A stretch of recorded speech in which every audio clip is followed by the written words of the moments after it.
Your phone is literally more addictive than cocaine. I'm not being dramatic, I'm being scientific. Smartphone addiction triggers the same dopamine pathways as hard drugs, except your dealer is sitting in your pocket 24/7, and society thinks it's totally normal. Right now, tech companies are celebrating because you probably checked your phone at least 3 times since you started watching this video. They've turned your attention into their ATM, and you're making withdrawals every few seconds without even realizing it. But here's the thing nobody talks about. You can literally reprogram your brain to stop being a digital zombie. And it's not about willpower or going full hermit mode. It's about understanding how your brain actually works and using specific habits that force it to break free from the consumption trap. 1. The dopamine hijacking. Let's talk about what these tech companies are actually doing to your brain. They didn't accidentally make their apps addictive. They hired neuroscientists, behavioral economists, and literal gambling experts to engineer the perfect addiction machine. Every notification, every red badge, every infinite scroll is designed using what's called variable ratio reinforcement, the same psychological principle that makes slot machines so addictive. You never know when you'll get that hit of dopamine, so your brain keeps checking, just like a gambler pulling the lever hoping for a jackpot. But here's where it gets really messed up. Your phone gives you about 150 dopamine hits per day through notifications, likes, and messages. Compare that to our ancestors who might have gotten 1 or 2 dopamine hits from finding food or social connection. Your brain is literally being overstimulated to the point of addiction. Studies have found that people experience actual withdrawal symptoms when separated from their phones: increased heart rate, anxiety, and obsessive thoughts.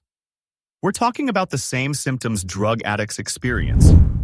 Your iPhone is basically a digital crack pipe, except it's socially acceptable and your mom probably bought it for you. The average person touches their phone 2,617 times per day. That's once every 12 minutes you're awake. You're not using your phone is using you. 2. The creation cure.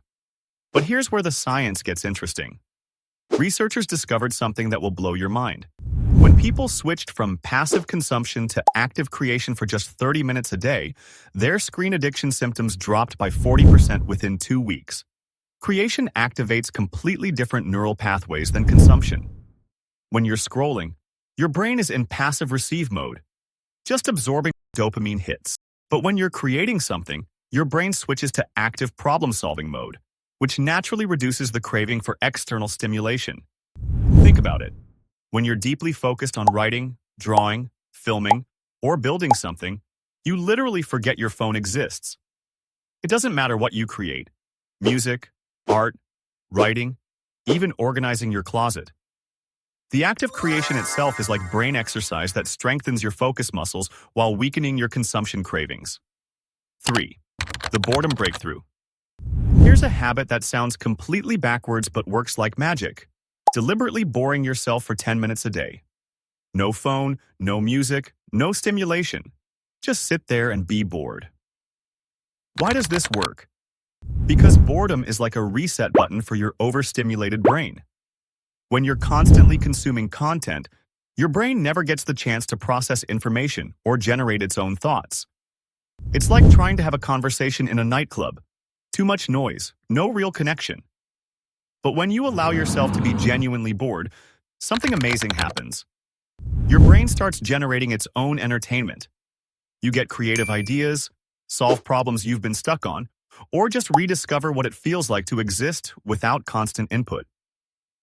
A study found that people who spent 15 minutes doing a boring task before a creative challenge significantly outperformed those who went straight to the creative task.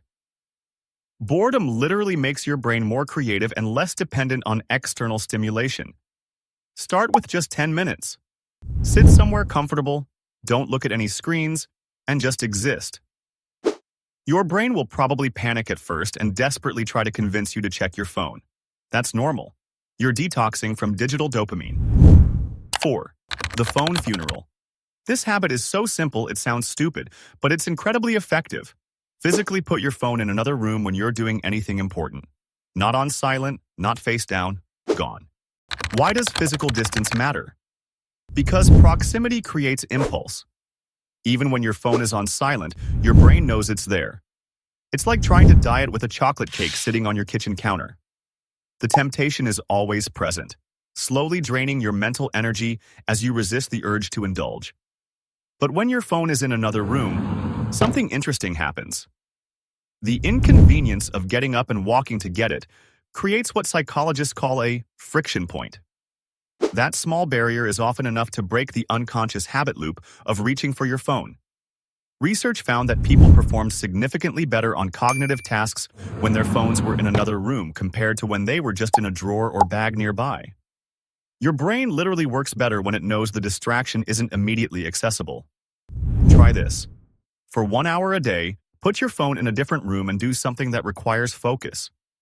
You'll be amazed at how much mental clarity you gain when your brain isn't constantly scanning for digital stimulation. 5. The replacement strategy. The biggest mistake people make when trying to consume less is creating a void without filling it. Your brain has been trained to expect constant stimulation, so when you suddenly remove that stimulation without replacing it with something else, you create what feels like torture. Instead, you need strategic replacement. For every digital habit you want to break, have a physical replacement ready. Phone scrolling becomes book reading. YouTube videos become going for walks. Social media becomes calling an actual human being.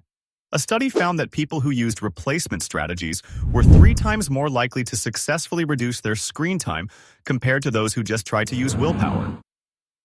Your brain needs something to do. It's not going to just sit there quietly waiting for you to become enlightened. The key is making the replacement as easy as possible. Keep a book next to your bed where you normally keep your phone. Have a journal ready for when you feel the urge to scroll social media. Make the healthy choice the easiest choice. Here's your challenge. Pick one consumption habit you want to break and one creation habit you want to build.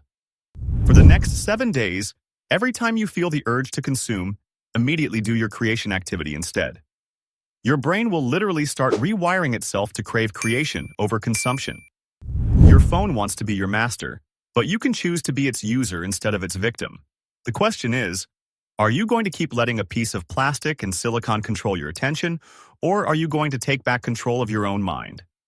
If this opened your eyes to how manipulated you've been, smash that subscribe button and share this with someone who needs to break free from their digital addiction. Sometimes the first step to freedom is realizing you're in prison. And if you're ready to take back control of your mind and learning, I've compiled an entire playlist of science-backed learning techniques that will help you study more effectively, retain information longer, and escape the mental fog of digital distraction. Click the link in the description to access the full playlist and start building the focused, analytical mind that social media companies don't want you to have.